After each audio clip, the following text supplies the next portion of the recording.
어제 미국 시장이 생각보다 상당히 약하게 올랐거든요. 유럽 시장이 2%대 넘게 오른 데다가 경제 지표를 보면 뭐 실업률이 11%대까지 떨어졌고 11.1로 떨어졌고, 그다음에 그 비농업 부분 그 고용이 BLS에서 나온 데이터로 보면 480만이 늘었거든요. 그러니까 예상치가 300만이었는데 180만이나 더 늘었으면 사실은 축포를 날려야 될 때고, 이 정도 상승세가 아니고 2%는 육박해야 되는 상승률을 보여야 되는 게 아닌가 최소한 그렇게 생각을 하는데 상당히 미진했습니다.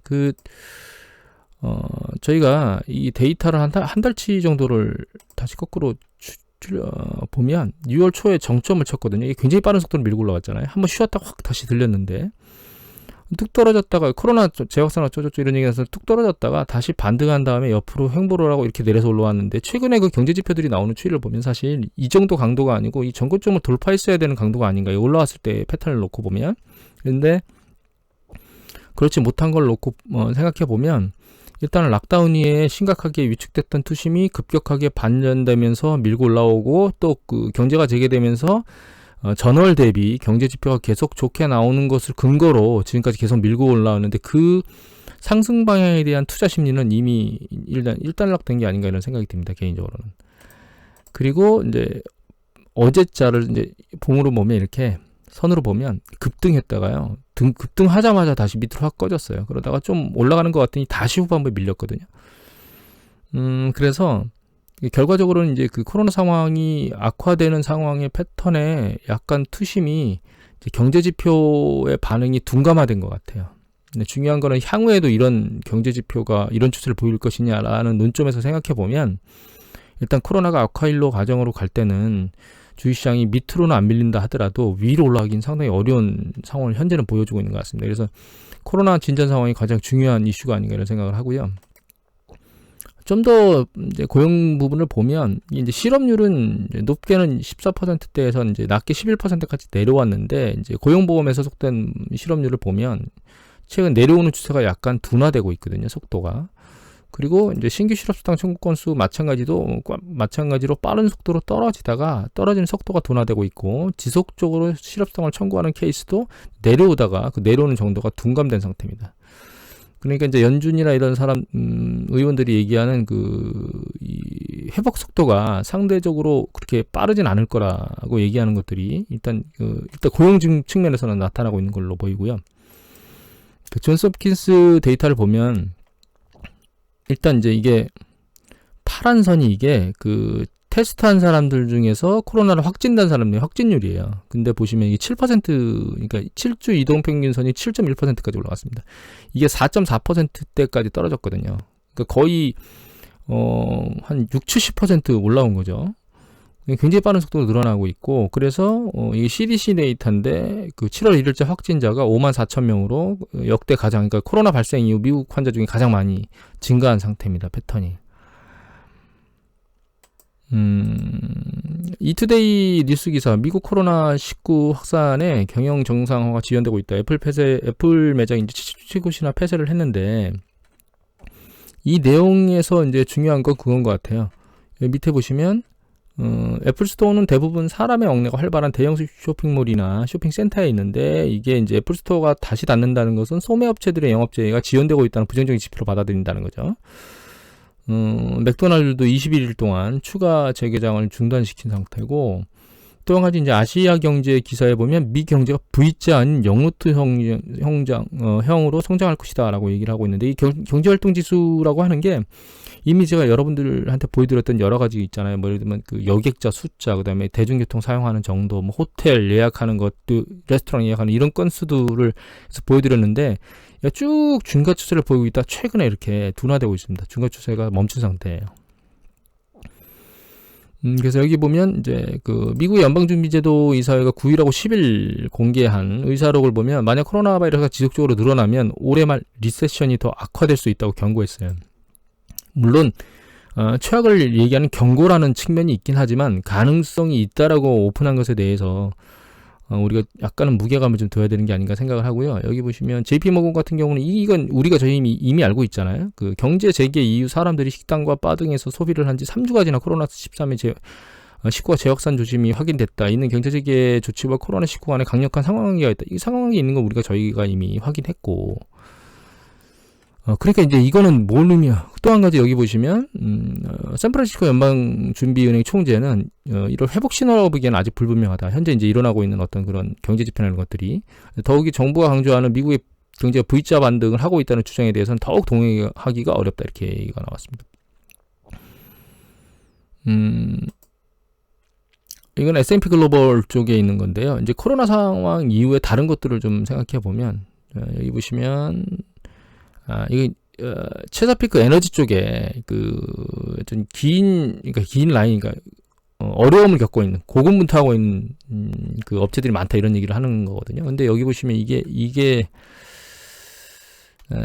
데이터인데 여기 보시면 이쪽 그 짙은 색이 6월 29일자의 디폴트할 확률이에요.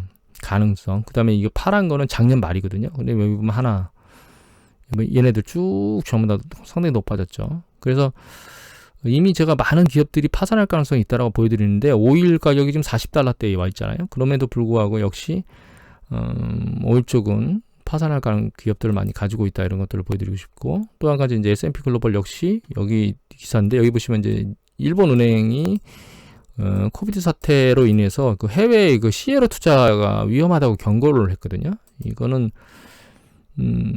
이미 말씀드린 레버리지론이나 이런 것들이 상당히 많이 미국에서 발행됐고 그것들에 투자한 투자자들이 많아요. 기관뿐만 아니라 개인들도 많거든요.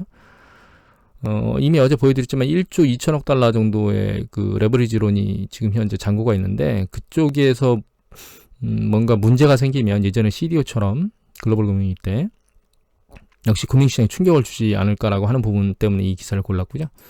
또 하나는 이건데 이제 상업용 부동산에 대한 걸 담보로 한 거가 지금 그 연체율이 늘어나고 있다는 뜻입니다. 이것도 이제 S&P 글로벌 기사인데요. 여기 보시면 뭐라고 되어 있냐면 CMBS 그 연체율이 10.3으로 늘었습니다.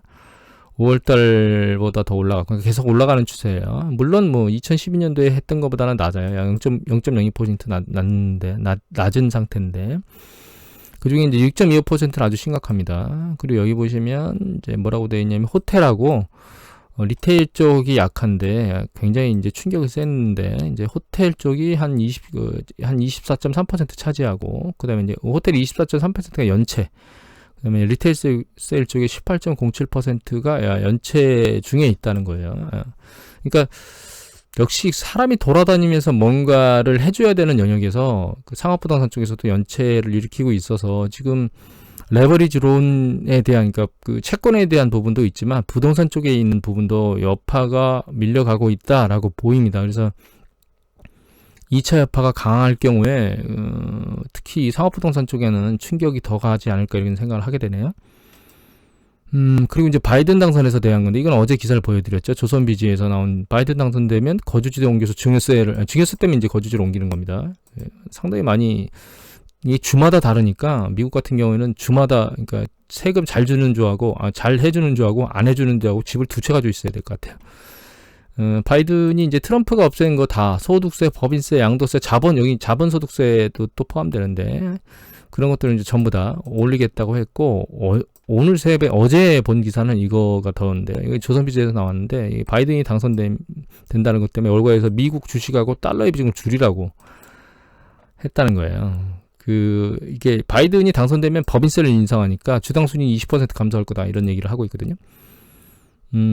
지금 이제 전체적인 부분을 다시 한번 쭉 우리가 그러니까 생각해 봐야 될 거, 되짚어 봐야 될 거를 한번 점검해 보면 향후는 지난번에는 간단히 말씀드렸는데 향후 뭐 후반기 전략에 대해서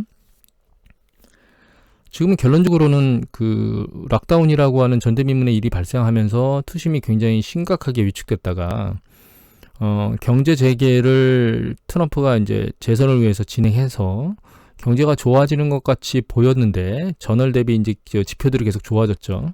그런데 이제 그거의 마지막 피날레를 장식한 게 요번에 7월 초에 나온 6월 지표로 보입니다. 사실 개인적으로는. 향후에는 결과적으로는 코로나가 어느 정도 확산되느냐에 따라서 상황의 심각성이 달라질 건데요.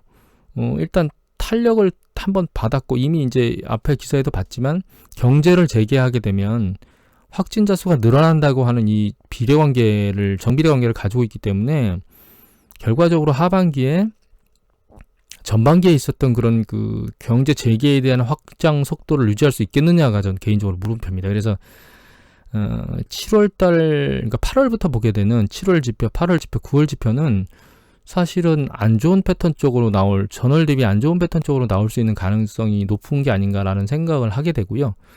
특히 이게 민주당 쪽으로 가게 되면 트럼프가 재선을 하기 위해서 경제를 빨리 돌려야 되겠다는 액션을 취했는데 민주당은 그거보다는 좀 더 안정적인 패턴으로 가야 되지 않겠느냐라고 하는 움직임을 보이지 않을까, 그런 생각을 좀 하거든요. 왜냐하면 지금 설문조사를 했더니 이런 코로나 사태를 이런 상황으로 이 지경까지 만든 사람을 트럼프라고 지목을 했기 때문에 결과적으로 바이든은 이 병을 뭔가 코로나를 잘 컨트롤해야 되는 그런 상황으로 정책을 몰고 가지 않을까, 이런 생각을 하거든요, 개인적으로. 그래서 일단 1차적으로 코로나 상황이 어떻게 진행되느냐에 따라서, 그리고 거기서 미국 주식시장의 투심이 어떻게 작용하느냐가 사실 향후의 주식시장의 방향성하고 강도를 결정할 것 같아요.